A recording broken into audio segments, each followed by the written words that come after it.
Hey, this is Doc Yates. I'm a naturopathic doctor, registered acupuncturist, and a kinesiologist, owner of the Yates Naturopathic Clinic, and the founder of the interactive health website, Able Health. And this is the Simply Health Podcast, a show for females where I work to simplify and demystify the secrets of achieving optimal health naturally, based on my own experience in working with thousands of female patients over the past 15 years of my clinical practice. Welcome to Simply Health. Hey, this is Doc Yates, and on the Simply Health podcast today, we're going to continue our fertility series and talking about optimizing your fertility and your weight. Because having an optimal weight also plays a role in optimal health, which plays a significant role in optimizing your fertility. So what we're looking at here is a range of weight. There's no one specific set weight, but we're looking at a range. And what we're going to use to determine that range, though I would agree it's not the most accurate, but it's the easiest way to do it, is something called BMI. And this is looking at what is your weight relative to your height. It does not, if you're a bodybuilder and you're solid muscle, it does not take that into consideration and will not be as helpful, but for the vast majority of the people, that is not the case. So for most people, it works quite well. So the BMI, we're looking at the range of 20 to 25 to optimize your fertility. And the nice thing is, if you just go online right now, there are tons of online BMI calculators. All it's going to ask for is what is your height in inches, what is your weight in pounds, or it will, if it's in metric, it'll ask you what's your height in centimeters, what is your weight in kilograms, and then it'll spit out this is your BMI. And by looking at that, if you're 20 to 25, perfect. If you're under 20, then we're going to have to look at what we need to do to gain some weight. And if you're over 20, we're going to look at what you need to do to lose some weight. And the majority of the cases that I find, not always, but the majority of the cases I find it's people need to lose some weight to be into their healthy BMI. Now keep in mind, I have definitely seen this on both ends of the spectrum. I've seen people who are struggling with fertility, and when I help them lose weight, they were able to get pregnant. But I've also seen people that were incredibly good shape, CrossFitters, and girls with ripped six packs who are struggling with fertility, and we got them to slow down their exercise and eat some more and gain some weight. They got pregnant. So it works both ways, because if your BMI is too low and if you're underweight, or even more so, a lot of times when people are underweight, it's sometimes related with overtraining. Both of those can basically just shut down your ovulation. And needless to say, you're not going to get pregnant if you're not ovulating. So, once again, reiterating, you want your body mass index, your BMI, to be between 20 to 25, which you can easily calculate online. But today we're going to discuss what we're going to do if you're slightly over, or just over in general. The number one thing we have to address when it comes to losing weight is diet. Exercise plays a role, and we're going to get into that, but diet is the most important thing.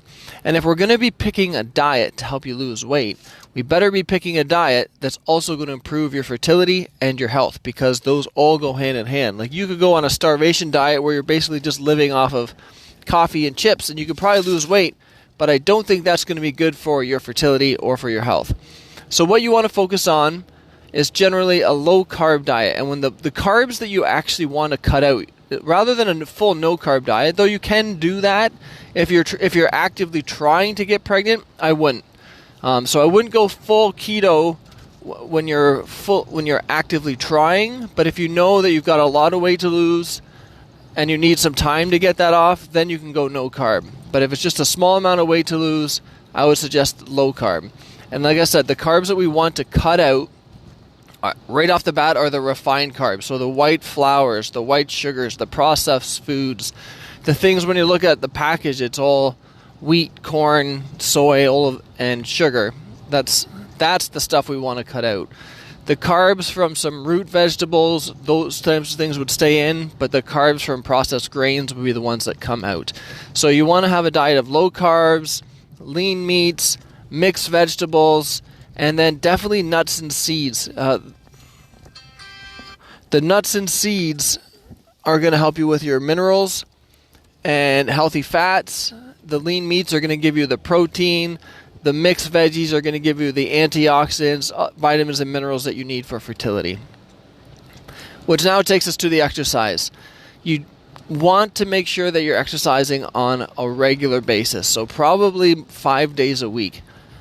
But you don't want to overdo it, and that's where you can adjust it by intensity and time. So you want to exercise, if you're going from a 0 to like something, like if you haven't done any exercise at all, then start small. You want to exercise 15 minutes a day. Just get the ball rolling. And if you could, the goal of that 15 minutes would be just try to break a sweat. And pick something that you like. Like if you like going on the bike, do the bike. If you like dance, do dance. If you like weights, do weights. But we just want to do something. Not only is that going to help with the weight, it's going to help a lot with stress and overall health. And the stress management is also going to be the biggest part of it, because undoubtedly stress plays a huge role in fertility as well. So the exercise can kind of kill two birds with one stone. You would also want to make sure, if you were dealing with fertility and weight, that you've had your thyroid checked. Because a low thyroid will make it difficult, if not impossible, to lose weight, even if you're doing everything correctly, and it really reduces your fertility. So the first thing you'd want to consider for this is, what's my family history? Like, do I have moms, aunts, sisters that have thyroid issues? And then the second thing is just going and get it checked. And when you do get it checked, though most doctors won't, if you can get the full panel checked, so they'll ask your doctor for TSH, T3, T4, just a full thyroid panel, have it checked and have them ruled out, and then make sure you tell them that you're trying to get pregnant, because even general and regular medicine outside of naturopathic, even then they will use different numbers. They know that the optimal thyroid for fertility is a much more refined value than the optimal thyroid for just the general population. So make sure that you're telling them, I need to know my thyroid numbers and what is that relative to fertility. Because normally their general range, for instance, say they're only testing TSH, it's a thyroid stimulating hormone. That's the most common thyroid hormone they're going to check. If they're just checking that, the range goes from most labs say 0.5 to 5. But fertility, you don't want it to go up as high as 5. You want it to be 2.5 or under. So that is important. So get your thyroid checked if you're struggling with weight and fertility. The other factors that can play a role with your ability to lose weight, which you want to optimize, because to do all the diet changes and the exercise and then not see the results that you're looking for can be quite frustrating. So if you optimize these other factors, you'll see better results with your weight loss. And these factors include sleep. You need to be getting adequate sleep. If your sleep sucks, it makes it much more difficult to lose weight, because it throws off your cortisol levels and your repair time.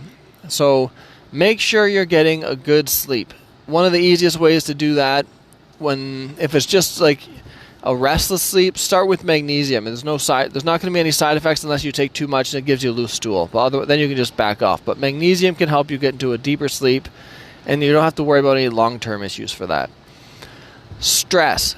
You have to make sure if there's any major stressors going on, you're dealing with that. And it's a similar concept, is that if your cortisol levels are off because you're really stressed out, it's going to really reduce your fertility and make it very difficult. Your body will just hang on to the weight.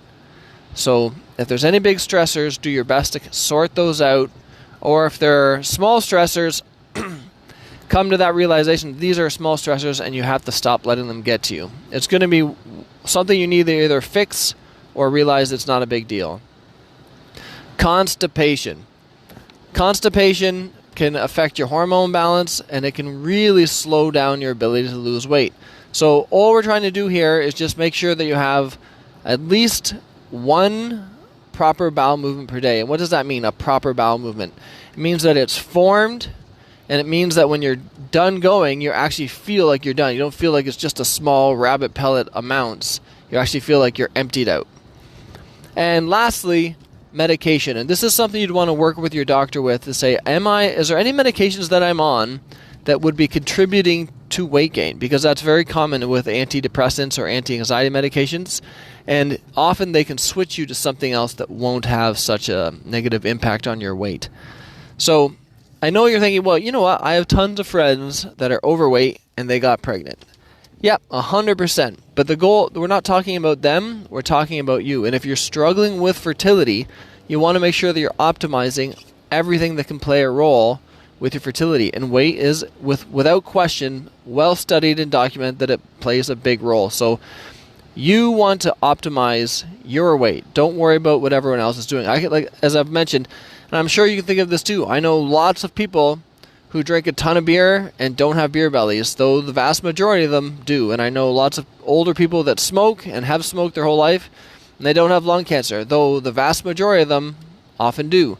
So forget about the outliers. We're focusing on you, and we're focusing on what's been studied, and we know it's going to help you with achieve your goals and grow your family. So I hope this has been helpful. This is Doc Yates signing off. Thanks for tuning in to Simply Health. If you want to learn more about health, check out Able Health. If you want to see some of the other projects that I've been working on in health, business, music, and life, please check out the links below.